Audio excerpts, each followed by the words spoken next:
Hello all welcome back to Saffron Musings. So ഇന്നത്തെ വീഡിയോയിൽ എൻ്റെ ഒരു ഡേ ഇൻ മൈ ലൈഫാണ് കാണിക്കാൻ പോകുന്നത് as A SSLC student. So ഇന്ന് സ്കൂളിലുള്ളൊരു ദിവസത്തെ വീഡിയോ ആട്ടോ. അപ്പോൾ ഒരുപാട് ഫുള്ള് കാര്യങ്ങൾ എനിക്ക് ക്യാപ്ചർ ചെയ്യാൻ പറ്റിയിട്ടില്ല, കാരണം കുറച്ചൊക്കെ തിരക്കുള്ള ദിവസമായിരുന്നു. അപ്പോൾ നമ്മൾ കുറേ ദിവസമായി വീഡിയോ കിട്ടിയിട്ടല്ലേ, കുറേ ദിവസം തന്നെ ആയെന്ന് തന്നെ പറയാം. കാരണം ഭയങ്കര തിരക്കായിരുന്നു, കാരണം ഒരുപാട് കാര്യങ്ങൾ പഠിക്കാനുണ്ടായിരുന്നു. സ്കൂളിലായാലും ട്യൂഷനിലായിരുന്നു. എക്സാമുകളൊക്കെ ഇങ്ങനെ ഇങ്ങനെ അടുക്കിടയ്ക്ക് നടന്നുകൊണ്ടിരിക്കുന്നതുകൊണ്ട് തന്നെ ഒരു ഗ്യാപ്പ് കിട്ടുന്നില്ല എഡിറ്റിങ്ങിനൊക്കെ.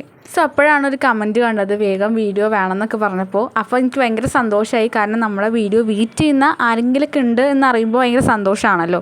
അങ്ങനെ ഒരു കമൻറ്റ് കണ്ടു. അങ്ങനെയാണ് ഒരു വീഡിയോ എടുത്തത് കേട്ടോ. ഇത് കുറച്ച് ദിവസം മുമ്പ് എടുത്ത വീഡിയോ ആണ്. അപ്പോൾ നല്ല മഴയുള്ള ദിവസമൊക്കെ ആയിരുന്നു. അപ്പോൾ ഞാൻ ഫസ്റ്റ് തന്നെ ടു ഡു ലിസ്റ്റ് ഉണ്ടാക്കുക കേട്ടോ ചെയ്തത്. ഇന്നെന്തായാലും വീഡിയോ എടുക്കുകയല്ലേ, സോ നല്ലൊരു പ്രൊഡക്റ്റീവ് ആവാമെന്നൊക്കെ വിചാരിച്ചിട്ടാണ് ടു ഡു ലിസ്റ്റൊക്കെ എഴുതിയത് കേട്ടോ. അപ്പം ഞാൻ കുറച്ച് ടിപ്സൊക്കെ ഇതിൻ്റെ ഇടയിൽ പറയുന്നുണ്ട്. അപ്പോൾ ടു ഡു ലിസ്റ്റ് എഴുതുമ്പോൾ എല്ലാവരും ശ്രദ്ധിക്കേണ്ട ഒരു കാര്യം എന്ന് പറയുന്നത്, ഒരുപാട് കാര്യങ്ങൾ നിങ്ങൾക്കൊണ്ട് പറ്റാത്ത കാര്യങ്ങൾ ടു ഡു ലിസ്റ്റ് എഴുതിയിട്ട് ഒരു കാര്യമില്ല. നിങ്ങൾക്ക് എന്താണോ ചെയ്യാൻ പറ്റുക അത് മാത്രം എഴുതുക. കാരണം അത് എഴുതിയിട്ട് നമ്മൾ ആ ഒരു at the end of the day നിങ്ങളതിങ്ങനെ ഫുള്ള് കഴിഞ്ഞ് നമ്മൾ ടിക്ക് ചെയ്ത് കഴിയുമ്പോൾ നമുക്ക് ഭയങ്കര സന്തോഷം തോന്നില്ലേ. ആ ഒരു ഹാപ്പിനെസ്സാണ് പിറ്റേ ദിവസവും ടു ഡു ലിസ്റ്റ് എഴുതാനും അതിൽ പറഞ്ഞിരിക്കുന്ന കാര്യങ്ങൾ ചെയ്യാനും നമുക്കുണ്ടാക്കുന്ന ഒരു മോട്ടിവേഷൻ എന്ന് പറയുന്നത്. സോ ടു ഡു ലിസ്റ്റ് എപ്പോഴും നിങ്ങൾക്ക് പറ്റുന്ന കാര്യങ്ങൾ മാത്രം എഴുതാം കേട്ടോ.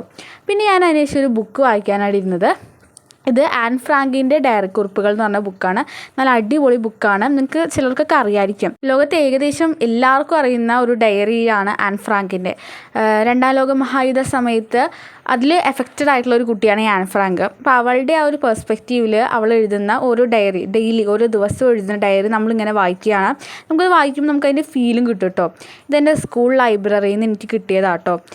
എനിക്കെപ്പോഴും സ്കൂൾ ലൈബ്രറിയിൽ നിന്ന് ഓരോ പാരഗ്രാഫ് അങ്ങനത്തെ ബുക്കുകളൊക്കെയാണ് എനിക്ക് കിട്ടാറ്. എനിക്ക് തീരെ ഇഷ്ടമുണ്ടാവാറില്ല, കഥകൾ തീരെയും കിട്ടാറില്ല. പക്ഷെ ഇപ്രാവശ്യം എനിക്ക് നല്ല അടിപൊളിയായിട്ടുള്ളൊരു ബുക്ക് കിട്ടിയിട്ടോ. എനിക്ക് ഭയങ്കര സന്തോഷമായിട്ടുണ്ടായിരുന്നു ആൻ ഫ്രാങ്കിൻ്റെ ഈ ഒരു ബുക്ക് കിട്ടിയപ്പോൾ. നമുക്കത് 6ാം ക്ലാസ്സിലാണ്ട് ചെറിയ രീതി പഠിക്കാനുണ്ടായിരുന്നു തോന്നുന്നു. അപ്പോൾ ഞാൻ ആഗ്രഹിച്ചിട്ടുണ്ടായിരുന്നു ഈ ബുക്ക് എനിക്കൊന്ന് വായിക്കാൻ കിട്ടിയിരുന്നെങ്കിൽ എന്ന്. അത്ര ഹാപ്പിയായി. ഓക്കെ, അപ്പോൾ അത് വായിച്ചു. പിന്നെ അപ്പോഴാണ് എനിക്ക് ഓർമ്മ വന്നത്, ഇന്ന് IT പ്രാക്ടിക്കൽ ഉണ്ട് ക്ലാസ്സിൽ. സോ ITയുടെ കുറച്ച് നോട്ട്സ് എഴുതാനുണ്ടായിരുന്നു. അപ്പം ഞാനത് എഴുതിയെടുക്കാനായിട്ടിരുന്നു. അപ്പോൾ ക്ലാസ്സിൽ ഈ ITയുടെ ക്ലാസ്സൊക്കെ വെച്ച് തരും കേട്ടോ പ്രൊജക്ടറിൽ. പക്ഷെ എനിക്കത് കണ്ടാൽ എനിക്ക് അങ്ങനെ പെട്ടെന്ന് ക്യാച്ച് ചെയ്യാൻ പറ്റില്ല. ഞാൻ ഫോണിൽ നോക്കി സ്ലോ ആയിട്ട് എനിക്ക് പറ്റുന്ന രീതിയിൽ അവിടെ ഇവിടെയൊക്കെ സ്റ്റോപ്പ് ചെയ്ത് അങ്ങനെയൊക്കെ ചെയ്ത് കഴിഞ്ഞാൽ എനിക്ക് നന്നായിട്ട് ചെയ്യാനായിട്ട് പറ്റുള്ളൂ. സോ ഇപ്പോൾ ഞാൻ എഴുതിയെടുക്കുന്നതിനെ കണ്ടോ, ഒരു പാരഗ്രാഫ് എഴുതിയ പോലുണ്ടല്ലേ, ഞാൻ അങ്ങനെ എഴുതുക. അതായത് മുകളിൽ നിന്ന് രണ്ടാമത്തെ കീ അത് അമർത്തി ഇന്നത് കിട്ടും, അങ്ങനെ വൃത്തിയിൽ അങ്ങനെ എഴുതിയെടുത്താലേ എനിക്ക് എന്തെങ്കിലുമൊക്കെ മനസ്സിലാവുള്ളൂ കേട്ടോ. പിന്നെ അതിങ്ങനെ എഴുതി കഴിയുമ്പോൾ കുറച്ച് സമയം വൈകി, കാരണം ബുക്ക് വായിക്കാൻ തന്നെ ഇരുന്ന് കുറച്ച് സമയം വൈകിട്ടുണ്ടായിരുന്നു. അപ്പോൾ അതുകൊണ്ട് തന്നെ ആ ഒരു IT ഒക്കെ എഴുതിയെടുക്കുമ്പോൾ കുറച്ച് സമയം പോയി.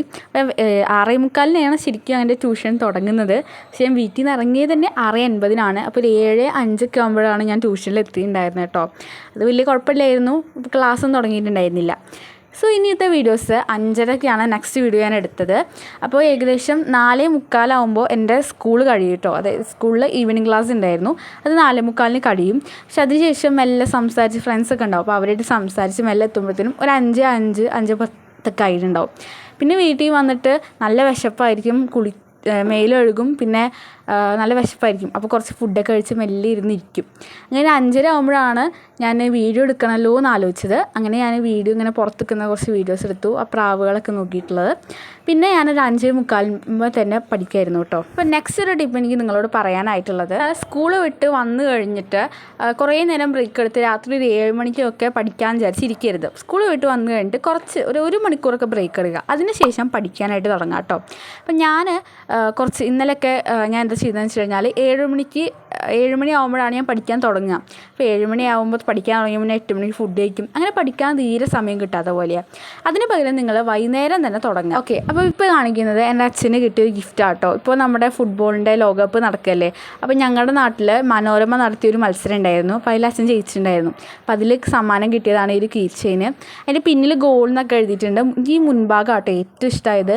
ആ ഒരു ഫുട്ബോളിൻ്റെ ആ ഒരു കളറൊക്കെ കൊടുത്തിട്ട്, ആ ഒരു വൈറ്റും ബ്ലാക്കൊക്കെ കൊടുത്തിട്ട് നല്ല അടിപൊളിയാണ്. എനിക്ക് ഭയങ്കര സന്തോഷമായിട്ടുണ്ടായിരുന്നു. അപ്പോൾ ഫുട്ബോളൊക്കെ നടക്കുകയല്ലേ, അപ്പോൾ നിങ്ങൾ ഏതൊക്കെ ടീമാണെന്ന് എല്ലാവരും ഒന്ന് കമൻറ്റ് ഇടാം കേട്ടോ. ഏത് ടീമുകാരാണ് എൻ്റെ വീഡിയോസ് കൂടുതൽ കാണുന്നതെന്നൊന്ന് ജസ്റ്റ് അറിയാനായിട്ടോ. ഞാൻ ഏത് ടീമാണെന്ന് വെച്ച് കഴിഞ്ഞാൽ എനിക്കങ്ങനെ ടീമൊന്നുമില്ല, കാരണം ഞാൻ ഫുട്ബോൾ കാണാറില്ല. പക്ഷേ എനിക്ക് ഫുട്ബോളത്തെ എല്ലാ ടീംസിനെ കുറിച്ചും ആ ആൾക്കാരെ കുറിച്ചും എനിക്ക് നന്നായിട്ട് അറിയാം കേട്ടോ. എൻ്റെ ഫ്രണ്ട്സ് പറഞ്ഞിട്ടും പിന്നെ അങ്ങനെ ന്യൂസ് കണ്ടിട്ട്.